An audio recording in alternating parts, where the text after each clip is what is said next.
Thanks so much for taking time to talk with us, first off. No worries. We love what you've been doing on the show. We love what you've been doing on the show. It's been great watching you're playing Osha. Rather different from a novel. It was quite interesting. Thank you.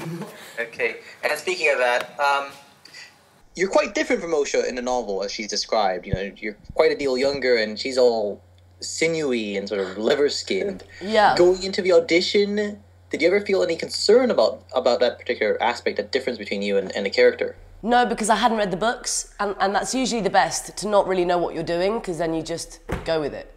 But I don't know, I mean, yeah, when I did read her, I thought, this is a bit weird, but I suppose they just wanted to go for something else, you know what I mean? Yeah.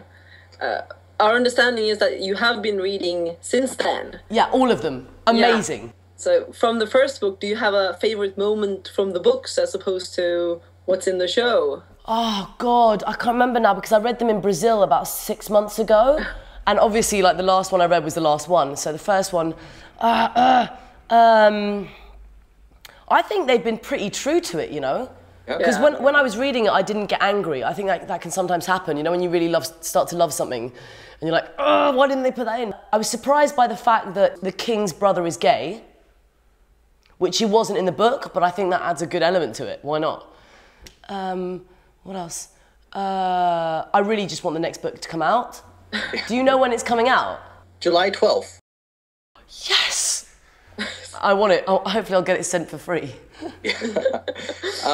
Now, everyone's remarked how lovely the dogs are who are playing the wolves, but they're also quite difficult to work with. And I know that in this episode, you've got this great scary bit of a dog that's Shaggy Dog. How did that filming go?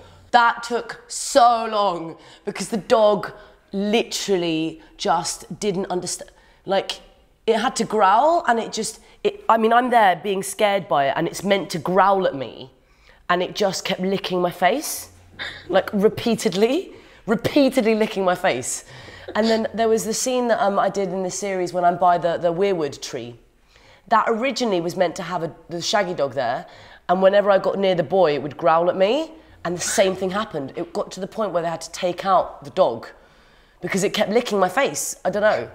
I must have really nice moisturiser on or something. So you mentioned that you have been obviously reading ahead and now you're waiting for the next book. Did you do any reading ahead while the filming was going on? So did that affect the feeling of it? No, I didn't read any. I finished just before Christmas, and then I went with my band Molotov Jukebox to Brazil to do a tour, and I took all 5 books with me, and that's when I read them all. But I think my favourite character is Ira. Ira, is that it? How do you say it? A-R... Arya. Yeah, that's it. Her. She's banging. I love the fact that she fights and survives everything. If there's one question you could ask George R.R. Martin, the author, about the series, you know, what would it be? What would you want to know? You know, I don't want to know anything. He says everything I want to know. Like, I feel completely fulfilled by the books. Like, every character has... You get into the psychology of every character. You also empathise with every character. Even Jaime Lannister at the beginning, you're like, what a twat. By the end, you're like, I get it. I like him a lot. Tyrion is fantastic, although he reminds me of my ex-boyfriend a lot. But he wasn't a dwarf, but the personality. Great. Thank you so much for taking the time. It's really appreciated. No worries, man.